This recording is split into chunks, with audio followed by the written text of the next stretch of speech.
Good morning all of you.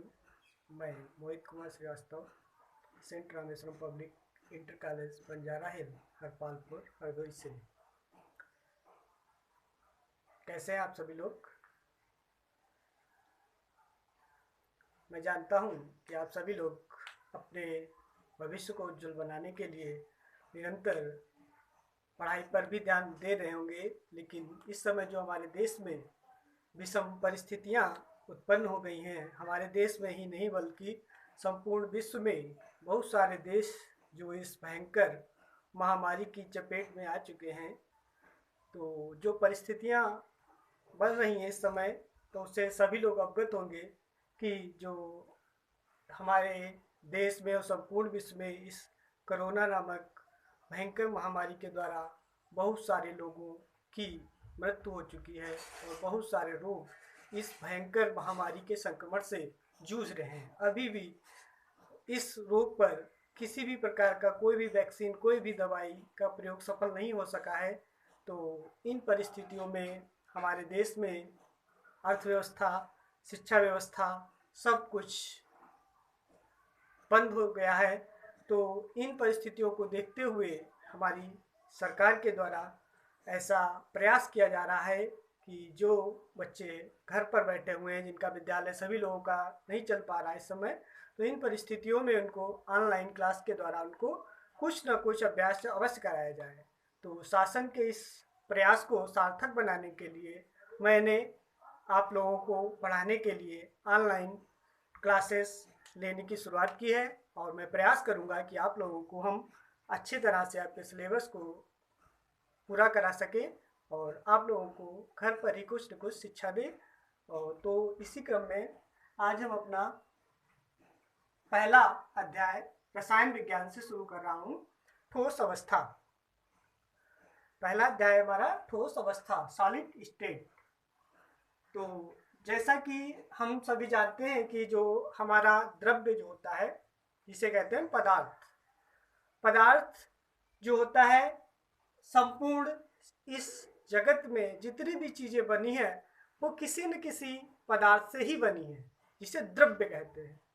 तो जो वस्तुएं पदार्थ से बनी होती हैं, तो जो हमारे आसपास जितनी भी वस्तुएं हमको दिखाई पड़ती हैं, हमारे चारों तरफ जब हम नजर दौड़ाते हैं तो जो भी चीज हमको दिखती है उसे हम पदार्थ ही कहते हैं। तो पदार्थ को उसकी अवस्थाओं के आधार पर, भौतिक अवस्थाओं के आधार पर निम्न प्रकार से बांटा जा सकता है: ठोस, द्रव और गैस। पदार्थ किसे कहते हैं? तो पदार्थ का मतलब होता है वे सारी की सारी वस्तुएं जो स्थान घेरती हैं या जिनमें भार होता है, उन्हें हम पदार्थ कहते हैं। तो भौतिक अवस्था के आधार पर पदार्थ को हमने 3 भागों में बांट सकते हैं। पहला है हमारा ठोस, द्रव और गैस, यानी कि वे सारी चीजें जिनका आयतन, आकार निश्चित होता है, उन्हें हम ठोस कह सकते हैं। या वे सारी वस्तुएं जो इनके अणु जो होते हैं वो बहुत ही पास पास होते हैं, जिनके अणुओं के मध्य दूरी जो होती है वो बहुत ही कम होती है, उन्हें हम ठोस कहते हैं। जिसकी वजह से इनके मध्य जो अंतर आणविक आकर्षण बल जो होता है वो बहुत अधिक होता है, जिसकी वजह से इनके अणु जो होते हैं वो संगठित रहते हैं और इसमें गति नहीं हो पाती है। गति न होने की वजह से ये ठोस होते हैं। तो ठोस जो पदार्थ होते हैं वो इनके मध्य जो अणुओं की दूरी होती है वो बहुत ही कम होती है, यानी इस तरह से इनके अणु जो होते हैं वो बहुत ही पास पास होते हैं। ठोसों के अणु जो होते हैं ये बहुत ही पास पास होते हैं, इनके मध्य में स्पेस जो होता है वो बहुत ही कम होता है। ये ठोसों की आकृति होती है इस तरह से, जैसे कि लकड़ी, पत्थर, कोयला, ये सब हमारे ठोस अवस्था के ही रूप हैं। इन सभी को हम ठोस कह सकते हैं। इसी तरह से दूसरी अवस्था हमारी द्रव। द्रव के गुण क्या होते हैं? इसमें बहने का गुण पाया जाता है। द्रव जो होते हैं इनका आयतन तो निश्चित होता है, लेकिन इनका आकार निश्चित नहीं होता है। आयतन निश्चित का मतलब है जब इनको किसी भी पात्र में, किसी बर्तन में रखा जाता है तो ये उसी पात्र का या उसी बर्तन का आकार ग्रहण कर लेते हैं। ठीक है, तो इसी उसका आयतन ले लेते हैं, सॉरी। और जो गैस होते हैं, गैस का ना तो आयतन निश्चित होता है ना ही आकृति निश्चित होती है। तो द्रवों के जो अणु होते हैं वो ठोसों की अपेक्षा कुछ दूर दूर होते हैं, इस तरह से, यानी इनकी मध्य जो दूरी होती है वो ठोसों की अपेक्षा कुछ अधिक होती है। इसी तरह से जो गैस होते हैं इनकी मध्य दूरी जो होती है वो बहुत ज्यादा होती है, जिसकी वजह से गैस के अणु जो होते हैं वो बहुत दूर दूर तक फैल जाते हैं। तो इसके एग्जाम्पल बहुत सारे देखने को मिलते हैं। अगर हम अपने घरों में धूपबत्ती या अगरबत्ती वगैरह लगाते हैं तो उसकी सुगंध जो होती है वो दूर दूर तक फैल जाती है। उसका यही कारण होता है कि इसके जो अणु होते हैं वो बहुत तेजी से फैलते हैं, जिसकी वजह से इसके कण जो होते हैं वो दूर दूर तक पहुंच जाते हैं। तो ये हो गई हमारी पदार्थ की 3 अवस्थाएं। तो इस चैप्टर में चूंकि हमको पढ़ना है सिर्फ सॉलिड स्टेट, तो इस चैप्टर में हम ठोस अवस्था के बारे में ही अध्ययन करेंगे। तो देखिए, ठोस अवस्था की परिभाषा से लेकर के चलते हैं, टॉपिक की शुरुआत करते हैं। ठोस किसे कहते हैं एक्चुअली में? तो इसकी परिभाषा है द्रव्य यानी कि पदार्थ की वह अवस्था जिसमें आवेवीकरण प्रबल अंतरा अणुक बलों द्वारा जालक में संवृत संकुलित रहते हैं तथा इस कारण गति करने में असमर्थ रहते हैं, ठोस अवस्था कहलाती है। या हम यूं कह सकते हैं कि पदार्थ की वह अवस्था जिसके अणुओं के मध्य परस्पर दूरी कम होती है, जिसकी वजह से इनके मध्य प्रबल अंतरा आणविक बल होता है, जिसे हम ठोस कहते हैं। इस अवस्था को हम क्या कह सकते हैं? ठोस अवस्था कह सकते हैं। इनके अणु जो होते हैं वो बहुत ही पास पास होते हैं, इनका आयतन और आकृति जो होती है वो निश्चित होती है। अब देख लेते हैं हम ठोसों के क्या लक्षण होते हैं, क्या इसमें गुण होते हैं। तो सबसे पहला लक्षण है हमारा, ठोस पदार्थों का आयतन, आकार तथा आकृति निश्चित होते हैं। यानी ठोस जो होते हैं एक निश्चित आकार होता है, इनका आयतन होता है और आकृति होती है।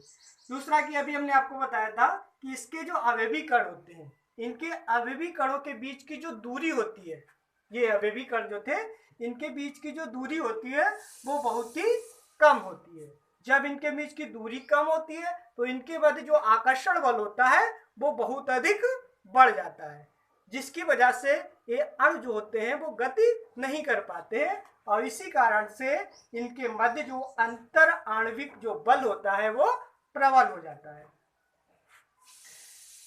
तीसरा पॉइंट है इसका, ये कठोर और असंपीड्य होते हैं। तो जितनी भी हम अपने आसपास की ठोस वस्तुएं दिखते हैं, जितना जो दौड़ाते हैं, ईंट है, पत्थर है, कांच है, ये सारी चीजें क्या है? ठोस है। और इन सभी को जब हम दबाते हैं तो ये हमसे दबती नहीं है, असंपीड्य होती है और ये कठोर होती है। अगला पॉइंट है, इसमें विसरण नहीं होता है और इसके घनत्व जो होते हैं वो अपेक्षाकृत उच्च होते हैं। क्यों? क्योंकि इनके अणु जो होते हैं वो बहुत ही पास पास होते हैं। तो ये हो गए ठोस की परिभाषा और ठोसों के सामान्य लक्षण। इसके बाद अब हम आते हैं ठोसों का क्लासिफिकेशन, वर्गीकरण पे। यानी कि ठोसों को बांटने के लिए हमको किसी न किसी आधार की आवश्यकता पड़ती है। तो ठोसों को बांटने के लिए यहाँ पर हम इनकी ज्यामितीय व्यवस्था के आधार पर हम वर्गीकृत कर सकते हैं। तो इस तरह से हमने ठोसों को उनके अवयवी कणों की ज्यामितीय व्यवस्था के आधार पर 2 भागों में बांटा है। तो पहला भाग है इनका अक्रिस्टलीय ठोस। अक्रिस्टलीय ठोस का मतलब होता है कि ऐसे ठोस जो ठोस नहीं होते हैं, जिनको हम असत्य ठोस कह सकते हैं, यानी छदम, झूठे ठोस जिनको कहते हैं। तो अक्रिस्टलीय ठोस ऐसे ठोस होते हैं, इसको हम इस तरह से समझ सकते हैं कि अगर किसी एक कक्षा में एक अध्यापक ने 100 स्टूडेंट को कहा है कि आप सभी लोग एक क्रम में ऐसे ही बैठ जाइए, सारी कक्षा में एक निश्चित एरिया में सभी लोग बैठ जाइए। तो क्या देखते हैं कि कुछ बच्चे अपने अपने समूह के साथ में ग्रुप बना करके पूरे क्लास में बैठ जाते हैं। तो यहाँ पर उनके क्रिस्टल तो बन जाते हैं, क्रिस्टल तो बनते हैं, लेकिन उनकी जो परिसर होती है वो लघु पराश होती है, उनकी परिसर जो होती है वो लघु हो जाती है, यानी कि वो कुछ ग्रुप में, कुछ एक जगह पे इकट्ठे हो गए, कुछ एक जगह पे इकट्ठे हो गए, तो इनकी व्यवस्था जो होती है वो लघु पराश व्यवस्था होती है। उसी तरह से अगर टीचर्स उनको एक निश्चित क्रम में बांट देता है, एक निश्चित क्रम में लाइन लगा करके या एक निश्चित एरिया में इस तरह से बैठाता है कि सारा का सारा स्पेस फिल हो जाता है, तो उसे हम कहते हैं दीर्घ परास व्यवस्था, यानी कि ज्यादा से ज्यादा वो स्थान दूरी दे करके एक निश्चित क्रम में बैठाता है, उसे कहते हैं दीर्घ परास व्यवस्था। तो इसी के द्वारा हम समझेंगे कि अक्रिस्टलीय ठोस क्या होते हैं वास्तव में। तो अक्रिस्टलीय ठोस वे ठोस जिनमें आवेवी कणों की कोई निश्चित एवं नियमित व्यवस्था नहीं होती है। जैसा कि मैंने पहला एग्जांपल बताया था कि जब स्टूडेंट जो थे सारी क्लास में अपने मन से इधर उधर बैठ गए थे, यानी कि उनकी कोई भी निश्चित और नियमित व्यवस्था नहीं थी, उसे हम क्या कहते हैं, यानी कि कहने का तात्पर्य है आवेवी कणों की लघु परास व्यवस्था पाई जाती है, यानी इनके बीच में जो परास होगी वो बहुत छोटी छोटी हो जाती है। तो इस प्रकार के ठोसों को हम क्या कह सकते हैं, अक्रिस्टलीय ठोस कह सकते हैं। जैसे कि एग्जाम्पल में हमारे आते हैं कांच, रबड़, प्लास्टिक, ये सारे के सारे हैं तो वास्तव में ठोस, लेकिन ये कैसे ठोस है, अक्रिस्टलीय ठोस, या इनको हम कह सकते हैं झूठे ठोस, मिथ्या छदम ठोस कह सकते हैं इनको। ठीक है, जैसे कि कांच देखा होगा, कांच ठोस है, लेकिन कांच वास्तव में है क्या, एक्चुअली में कांच एक अतिशीतित द्रव है, यानी बहुत ही अधिक अवस्था में जब उसको ठंडा कर दिया जाता है तो वो ठोस रूप में आ जाता है, यानी कहने का तात्पर्य ठोस नहीं है लेकिन अतिशीतित द्रव है, इसीलिए इसको मिथ्या ठोस की श्रेणी में, यानी कि छदम ठोस की श्रेणी में, यानी कि अक्रिस्टलीय ठोस की श्रेणी में रखा गया है। उसी तरह से रबड़ देखते हैं ठोस होती है, लेकिन जब उसके ऊपर हम पुश करते हैं, दोनों हाथों से दबाते हैं किसी गेंद को, तो वो क्या हो जाती है, दब जाती है। तो इस तरह से ये ठोस जो होते हैं इस तरह के, उनको कह सकते हैं हम अक्रिस्टलीय ठोस। अब हम देखते हैं अक्रिस्टलीय ठोसों के क्या क्या लक्षण होते हैं। जैसा कि अभी हमने आपको बताया था कि इनकी जो लघु परासी व्यवस्था होती है, यानी इनकी जो व्यवस्था होती है वो कैसी होती है, लघु परासी व्यवस्था होती है। दूसरा पॉइंट है इसका, इनकी कोई ज्यामितीय आकृति नहीं होती है, यानी कि जो अक्रिस्टलीय ठोस होते हैं इनका कोई निश्चित क्रम नहीं होता है, यानी कि ये इधर उधर एक अनियमित क्रम से जुड़े होते हैं, इसीलिए इनको क्या कह सकते हैं, अक्रिस्टलीय ठोस। तीसरा पॉइंट है इनका गलनांक निश्चित नहीं होता है। चौथा पॉइंट, इन्हें छदम ठोस या अतिशीतित द्रव कह सकते हैं। इनके पृष्ठ एक समान तथा समतल नहीं हो सकते, ये इनके पृष्ठ जो होते हैं एक समान तथा समतल नहीं होते हैं, और इनके भौतिक गुण सभी दिशा में समान है, यानी इनके जो भौतिक गुण जो होते हैं वो सभी दिशा में समान हो सकते, कह सकते हैं इसको कि अर्थात ये ठोस समदैशिकता प्रकट करते हैं, यानी जो अक्रिस्टलीय ठोस होते हैं वो उनकी प्रकृति जो होती है वो कैसी होती है, समदैशिक होती है, यानी सभी दिशा में ये समान हो सकते हैं। इसके बाद आते हैं इनका उपयोग क्या करते हैं हम अक्रिस्टलीय ठोसों का। जैसा कि हम सभी देख रहे हैं कि बर्तन बनाने में, खिलौने बनाने में, प्लास्टिक, कांच का उपयोग खिड़की आदि बनाने में हम कर सकते हैं। इसके बाद नेक्स्ट पॉइंट है हमारा क्रिस्टलीय ठोस।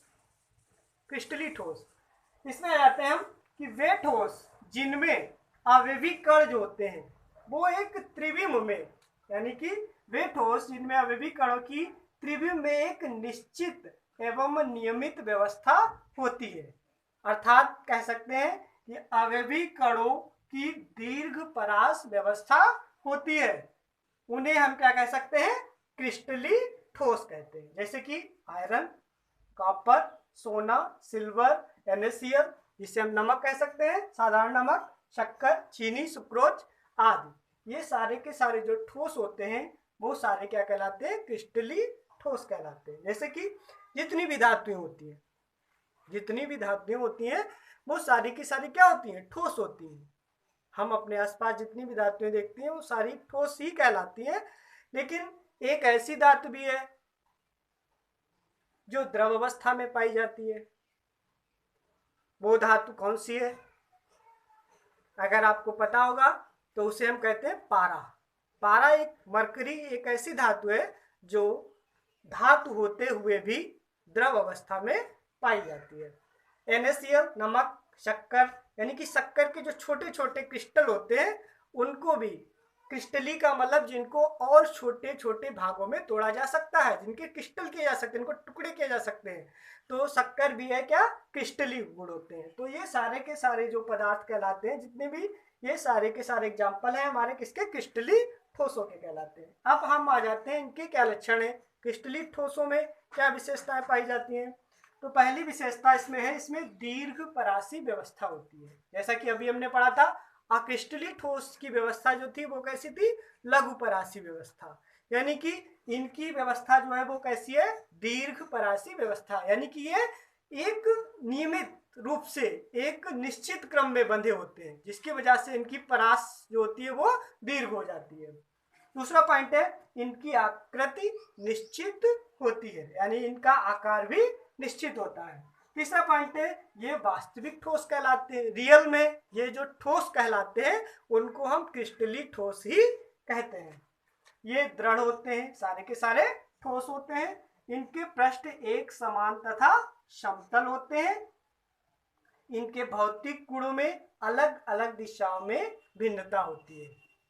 अलग अलग दिशाओं में भिन्नता का मतलब ये विषम दैशिकता प्रकट करते हैं। क्या प्रकट करते हैं, विषम दैशिकता प्रकट करते हैं। तो इस तरह से जैसा कि हमने पढ़ लिया है कि ठोस किसे कहते हैं, ठोसों के सामान्य लक्षण और ठोसों का क्लासिफिकेशन, जैसे कि इनको दो भागों में बांटा गया है, क्रिस्टली ठोस और अक्रिस्टली ठोस।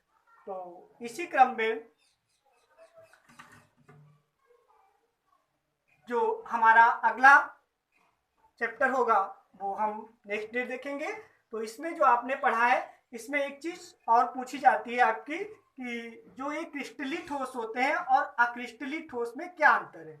तो आप इसको नोट कर लीजिए गृह कार्य के रूप में। आपको ये वर्क करना है कि पहला पॉइंट है हमारा, क्रिस्टली ठोस और अक्रिस्टली ठोस में क्या अंतर है।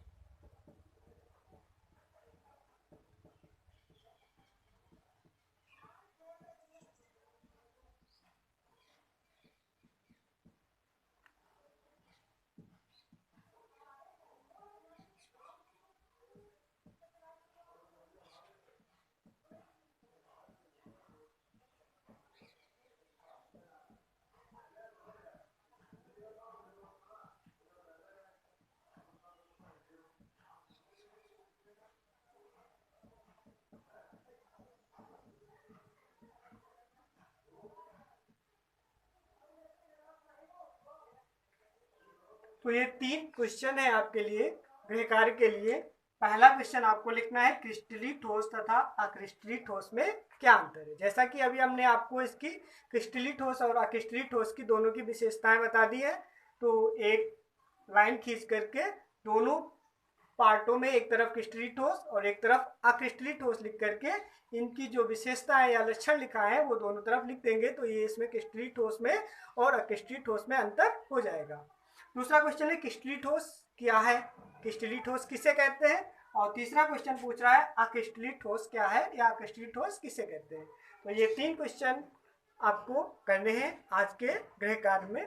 तो जो एक बार फिर हम आप लोगों से रिक्वेस्ट करना चाहेंगे कि जो इस समय भयंकर महामारी फैली है कोरोना, तो इससे बचने के लिए हम सभी लोग अपने इस अनमोल जीवन को सुरक्षित रखने के लिए अपने घर पर ही रहें और अपने परिवार और अपने सभी साथियों से यही गुजारिश करेंगे कि अपने आस पड़ोस के लोगों से, सभी लोगों से इस तरह से गुजारिश करेंगे कि सभी लोग अपने अपने घरों में रहें और अपनों का ख्याल रखें। Stay home and save life. Thank you.